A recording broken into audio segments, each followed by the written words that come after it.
Assertiva 3. Sejam f e g funções quaisquer. Pode-se afirmar que limite de f vezes g elevado a n quando x tende a é igual a L vezes m elevado a n, com n pertencente aos naturais não nulos, se o limite de f de x quando x tende a é L e o limite de g de x quando x tende a é m. Isso aqui, essa assertiva é verdadeira. Vou mostrar por quê. Na verdade, eu não vou demonstrar, mas eu vou mostrar duas propriedades que ele usou e simplesmente juntou duas propriedades em uma só. Tem a propriedade do produto, que fala que o limite do produto é igual ao produto dos limites. Como assim? O limite de f vezes g, quando x tende a, é o mesmo que, entre aspas, eu distribuir o limite tanto para f quanto para g, com x tendendo a. Se somente se f e g forem contínuas e definidas para qualquer valor de a. Então, na verdade, essa questão poderia até ser anulada. Ele fala f e g quaisquer, e não são quaisquer funções.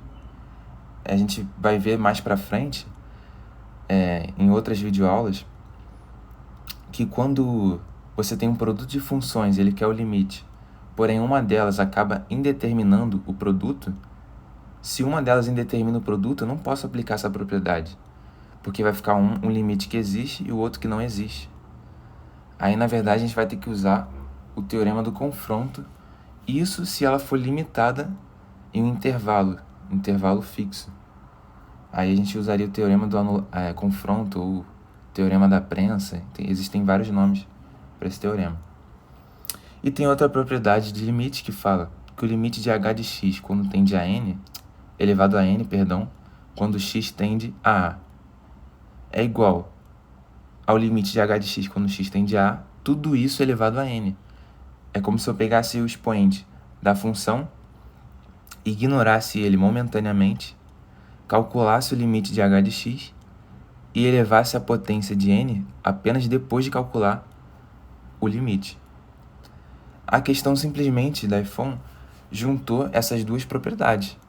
O limite do produto é igual ao produto dos limites e a potência de um limite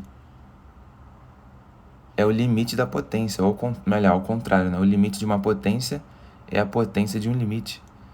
Aí ele simplesmente fez isso. Claro, isso somente se as funções forem contínuas e definidas para qualquer valor de x, e ainda tem o seguinte: o limite tem que existir. Porque se o limite não existe, como eu já falei, vai causar um problema, né? Não posso aplicar essa propriedade sempre. Por isso, eu acredito que até que essa terceira assertiva poderia até ser anulada. Mas como é comum da EFON anular a questão, essa aqui só seria mais uma de várias, né? Enfim. Então, essa assertiva está correta. Por quê? Ele aplicou a potência, o limite de uma potência.